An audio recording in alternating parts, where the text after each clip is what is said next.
Hey everyone, my name is James and welcome back to Chippy Gaming. Today we're going to be talking about Core Keeper on the Nintendo Switch. Now this video is proudly sponsored by Fireshine Games, the publishers of Core Keeper. And when they reached out, it felt like the stars had aligned. Because not only is the Switch my favorite console of all time, I'd already bought 2 copies of Core Keeper to give to my nephews as Christmas presents. So even I was wondering, is this a good port of the game? All they've asked is for me to play this version and share my thoughts. So that's exactly what I'm gonna do. If you do like what you see today, Core Keeper is currently 25% off on Nintendo Switch, and you can purchase it via the link at the top of the description. It's the full 1.0 build of the game, which is also available on PlayStation, Xbox, and PC. First off, I'm going to explain what Core Keeper actually is, and then in the second half, I'll give you my honest thoughts about the Switch port.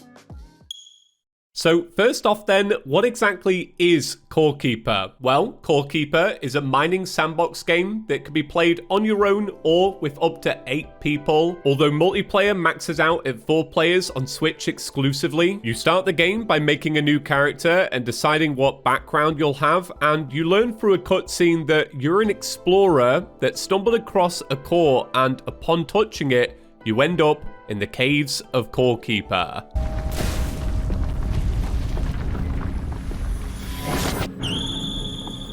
The game starts with a bit of a mystery. You can see that the core is completely covered in roots and vines, so you know it's been a while since anybody's been here. Surrounding the core is 3 statues that all need a relic to be activated, and so even though the game never outright tells you, you figure that you've probably got to activate these statues as your first objective. And from there, it's completely up to the player to decide what direction they're going to mine in, because like Terraria and Breath of the Wild, the majority of the world is open to the player straight away. So if you're an experienced player, you can rush to the really hard parts. But if it's your first time, there's a strong emphasis on discovery. With how dark these caves are, you really don't know what you're going to find. You could go left and accidentally stumble across the first boss, or you could go left and find a mini biome that's themed around fishing. Doing things like mining or running earns you experience, and there's a full skill tree that you can mess around with. Close to spawn, you'll find copper ore, which can make copper tools, and with those tools,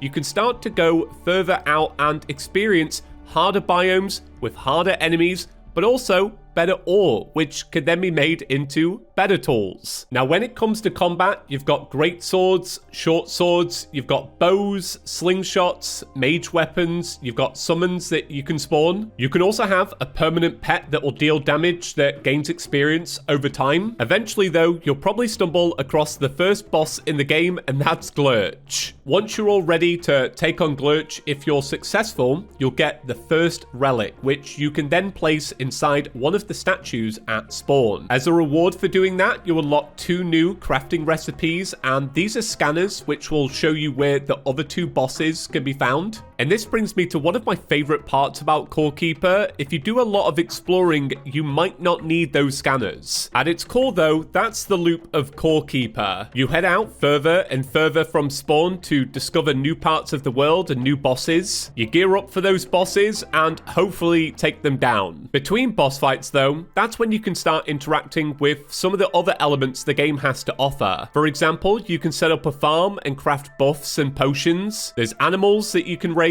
There's base building. I'm not going to say everything because I don't want to spoil the game, but there are loads of secrets in the world as well. The thing about Core Keeper is it's deceptively massive. You think the game is just about these 3 statues, but it's honestly so much more. With all that said though, let's talk about the actual Switch edition of the game, because even if the game is great, if the port is bad, it's not worth playing. I'll be honest, going into this, I was a little concerned that there might be performance issues, mainly because of that lighting. That lighting is absolutely stunning, but it's also very demanding. If this was any other game, trying to implement that sort of lighting would cause genuine issues. But I'm happy to say it's a complete non-issue. The game is very smooth and they haven't had to compromise on the lighting. I'm not sure on the exact number, but it seems that the team has locked the game to 30 FPS, and that's both in handheld and docked mode. The only time I was able to lag the game is when I unlocked the second half of the game, and without spoiling it, you load a lot of new stuff in, like all at once.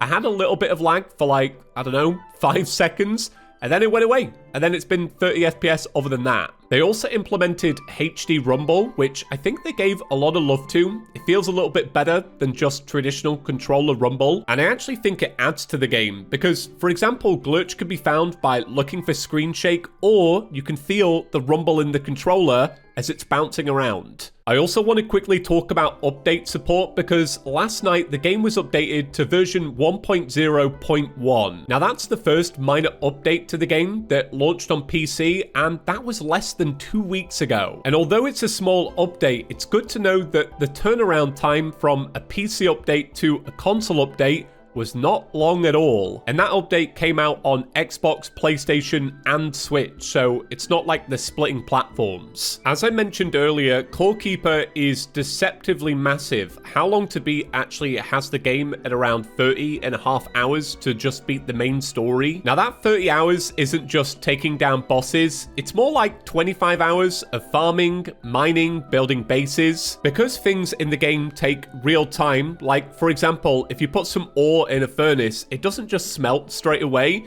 You are encouraged to keep like chipping away at projects, like as your ore is smelting, you might work on your farm. As they're growing, you might work on your house. So I think that Switch players that like games like Stardew Valley, where you can work on a project but then hit the power button if you've cut a head off and come back to it later, will find a lot to love in Core Keeper, because although it's a very action-focused game with boss fights and enemies, it's also very calming at the same time. In the past, I've described the game as Terraria meets the caves of Stardew Valley, and that's sort of what I meant by that. It's a relaxing game with combat that's also very chill if you want it to be, or very intense if you want it to be. I think one thing people will really like is that depending on what time of the year you play, there are several different seasons that you can experience. On PC, I played during Halloween and I found goodie bags and a Halloween variant of a boss, just something that you wouldn't expect in this sort of game. The only thing I'd like to see in this version in the future is a button to switch between hotbars,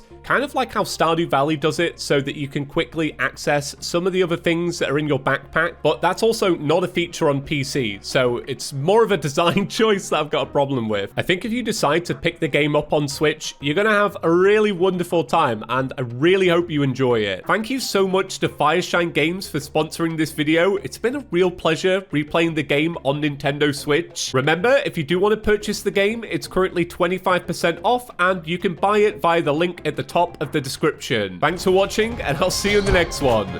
Peace.